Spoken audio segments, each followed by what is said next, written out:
Hello everyone, स्वागत है आप सबका टॉपर स्टडी सर्कल चैनल में।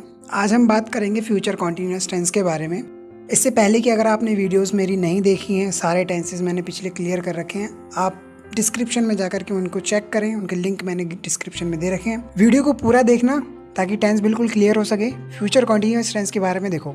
अफर्मेटिव सेंटेंस यानी पहचान क्या होती है? रहा होगा, रही होगी, रहे होंगे। ऐसा कोई भी सेंटेंस जिसके अंत में, लास्ट में रहा होगा, रही होगी या रहे होंगे अगर आए, ये रहा होऊंगा अगर ऐसा भी सेंस आता है तो आप कह सकते हो कि ये फ्यूचर कॉन्टिन्यूअस टेंस है। देखिए एग्जांपल देखिए, सुमन पढ़ रही होगी, मैं उस समय यह सोच रहा होऊंगा, लोग सुन रहे होंगे। देखा आपने, ये सारे सेंटेंस के पीछे क्या आया है? रही होगी आया, रहा होगा आया, रहे होंगे आया। ठीक है, तो हेल्पिंग वर्ब हमारी क्या लगेगी? विल बी लगेगी। ठीक है, हेल्पिंग वर्ब इसमें विल बी होती है। फ्यूचर इंडेफिनिट टेंस में हमने जो हेल्पिंग वर्ब देखी थी वो सिर्फ विल थी, यहाँ पे विल बी होगी। ठीक है, सब्जेक्ट चाहे सिंगुलर हो चाहे प्लूरल हो, विल बी हमें सबके साथ यूज़ करना है। ठीक है, जैसे हमने इंडेफिनिट टेंस में देखा था। ओके, स्ट्रक्चर देखिए, subject plus will be plus verb की first form plus ING plus object. ठीक है, बिल्कुल क्लियर स्ट्रक्चर है। देखो वर्ब के पीछे आईएनजी लगा हुआ है, तो आईएनजी आपको पता ही है कब लगता है, जब कॉन्टिन्यूअस टेंस होता है तो आईएनजी लगाते हैं हम। तो देखिए सेंटेंस देखिए, वह आगरा जा रहा होगा, तो सेंटेंस कैसे बनेगा? He will be going to Agra, है ना? बिल्कुल सिंपल है। ही सब्जेक्ट है, विल बी लगाया, फिर हमने उसके बाद वर्ब की फर्स्ट फॉर्म प्लस आईएनजी, फिर उसके बाद ऑब्जेक्ट लगा दिया। वह आगरा जा रहा होगा, he will be going to Agra. ठीक है, अगला सेंटेंस देखो, वह बाजार में सब्जी बेच रहा होगा, he will be selling vegetables in the market, है ना? तो देखो यहाँ पे ही सब्जेक्ट लगाया, विल बी यहाँ पे हेल्पिंग वर्ब लगी है, selling first form plus ING है, ठीक है, वर्ब की, और उसके बाद ऑब्जेक्ट लगा दिया। ठीक है, अदर वर्ड्स में। ओके, आगे देखते हैं एक और एग्जांपल। अब सूरज निकल रहा होगा, तो सेंटेंस कैसे बनेगा? Now the sun will be rising, now the sun will be rising. ठीक है, अब नेगेटिव सेंटेंस की ओर देखो, नकारात्मक वाक्य। हेल्पिंग वर्ब में हम क्या करेंगे? विल बी के बीच में नॉट लगाएंगे। ठीक है, आप याद रखना हमेशा कि नॉट कहाँ लगेगा? विल बी के बीच में लगेगा। सब्जेक्ट चाहे सिंगुलर हो चाहे प्लूरल हो, विल बी सबके साथ ही आएगा। ठीक है, तो ये मैं पहले ही बता चुका हूँ। स्ट्रक्चर देखो सीधे, subject plus will plus not plus be plus verb की फर्स्ट फॉर्म प्लस ऑब्जेक्ट।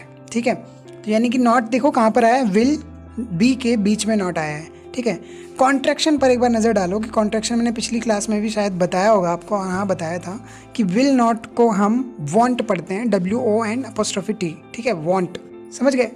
तो स्ट्रक्चर क्या है हमारा? Subject plus will plus not plus be plus verb की first form plus ING plus object. ठीक है, क्लियर है? आइए एग्जाम्पल लेते हैं।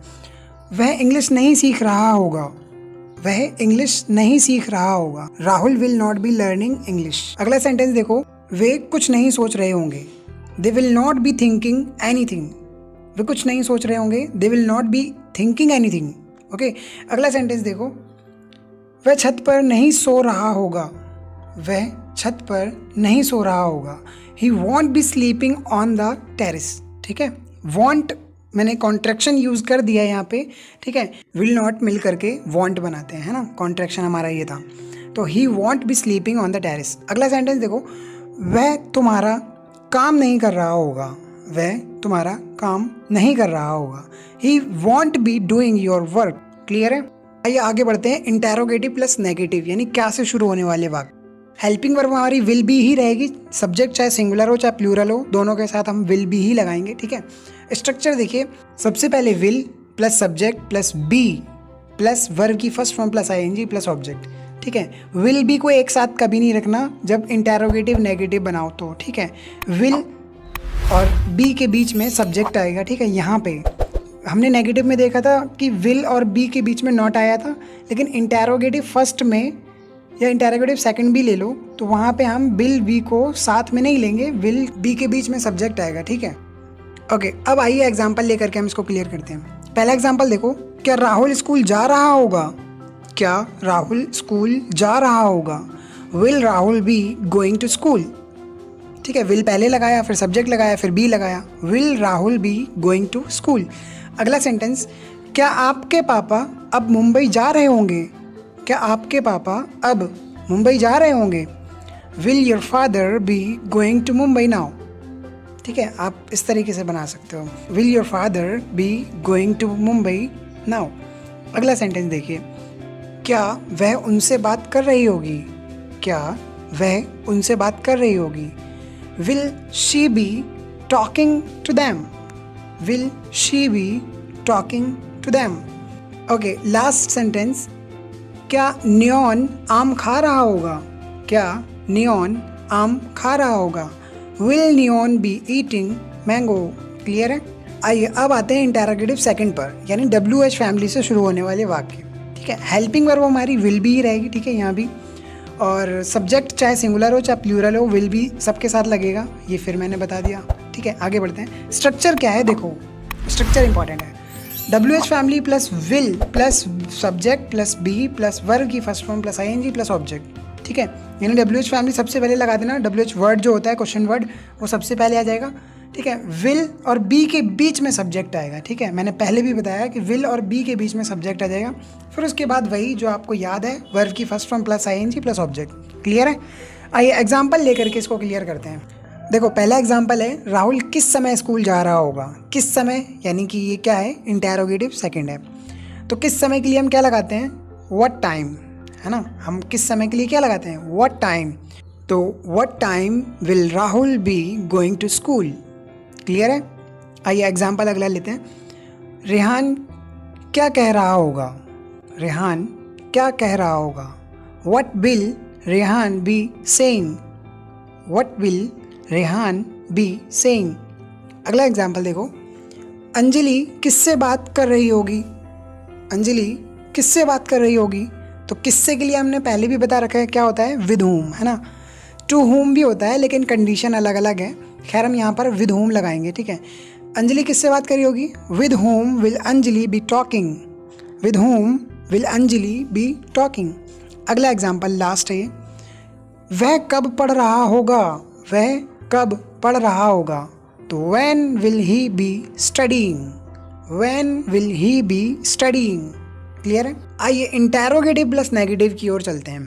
ठीक है, ये लास्ट है हमारा। तो इंटेरोगेटिव प्लस नेगेटिव यानी नकारात्मक सवाल, हेल्पिंग वर्ब हमारी विल बी रहेगी। ठीक है, चाहे सिंगुलर सब्जेक्ट हो चाहे प्लूरल सब्जेक्ट हो, सबके साथ हम विल लगाएंगे। ठीक है, विल बी मतलब। ठीक है, आइए चलते हैं रूल की तरफ, यानी स्ट्रक्चर देखो इसका क्या है। WH family plus will plus subject plus be plus not plus verb की first form plus ING plus object. ठीक है, आई होप कि आपने स्ट्रक्चर को बहुत अच्छे से समझ लिया होगा कि नॉट की पोजीशन कहाँ पर होगी और विल की पोजीशन कहाँ पर होगी। तो सबसे पहले WH वर्ड यानी क्वेश्चन वर्ड, फिर उसके बाद विल, फिर सब्जेक्ट, फिर बी, फिर नॉट, यानी नॉट कहाँ, मेन वर्ब से पहले। ऐसे याद रखोगे तो याद हो जाएगा। ठीक है, फिर ING लगाना वर्ब के पीछे, फिर उसके बाद ऑब्जेक्ट। क्लियर है? रूल एक बार याद कर लेना अच्छे से। ठीक है, आइए एग्जाम्पल लेकर के समझते हैं। पहला एग्जाम्पल है, तनु बाजार क्यों नहीं जा रही होगी? तनु बाजार क्यों नहीं जा रही होगी? तो कैसे बनेगा sentence? Why will Tanu be not going to market? Clear है? अगला एग्जाम्पल देखो, अंजलि उनसे बात क्यों नहीं कर रही होगी? अंजलि उनसे बात क्यों नहीं कर रही होगी? Why will Anjali be not talking with them? Why will Anjali be not talking with them? Clear है? अगला सेंटेंस, सोनी तुम्हारी शिकायत क्यों नहीं कर रही होगी? सोनी तुम्हारी शिकायत क्यों नहीं कर रही होगी? कैसे बनेगा sentence? Why will Soni be not telling your complaint? Why will Soni be not telling your complaint? Clear है? लास्ट सेंटेंस और देख लो, वह चाय क्यों नहीं बना रही होगी? वह चाय क्यों नहीं बना रही होगी? Why won't she be preparing tea? Why won't she be preparing tea? ठीक है, यहाँ पे हमने वॉन्ट कॉन्ट्रैक्शन का यूज़ कर दिया है। ठीक है, नॉट कहीं भी हो लेकिन वो विल के साथ अटैच हो ही जाता है जब हम कॉन्ट्रैक्शन का यूज़ करते हैं। ठीक है, तो आई होप कि ये वाला टेंस भी आपको क्लियर हो गया होगा और कोई भी डाउट नहीं रहा होगा। अगर हाँ फिर भी कोई डाउट हो आपको तो आप कमेंट सेक्शन में ज़रूर पूछें। और अगर वीडियोस मेरी पसंद आ रही हैं तो अपने दोस्तों के साथ शेयर ज़रूर करें। ठीक है, ताकि उनको भी इसका फ़ायदा मिले। ठीक है, और प्लीज़ लाइक बटन को हिट कर देना और अगर चैनल पर नए हो तो चैनल सब्सक्राइब ज़रूर कर लेना, बेल आइकन नोटिफिकेशन ऑन कर लेना ताकि नई नई वीडियोज़ मेरी अपने आप तक पहुँचे। Thank you.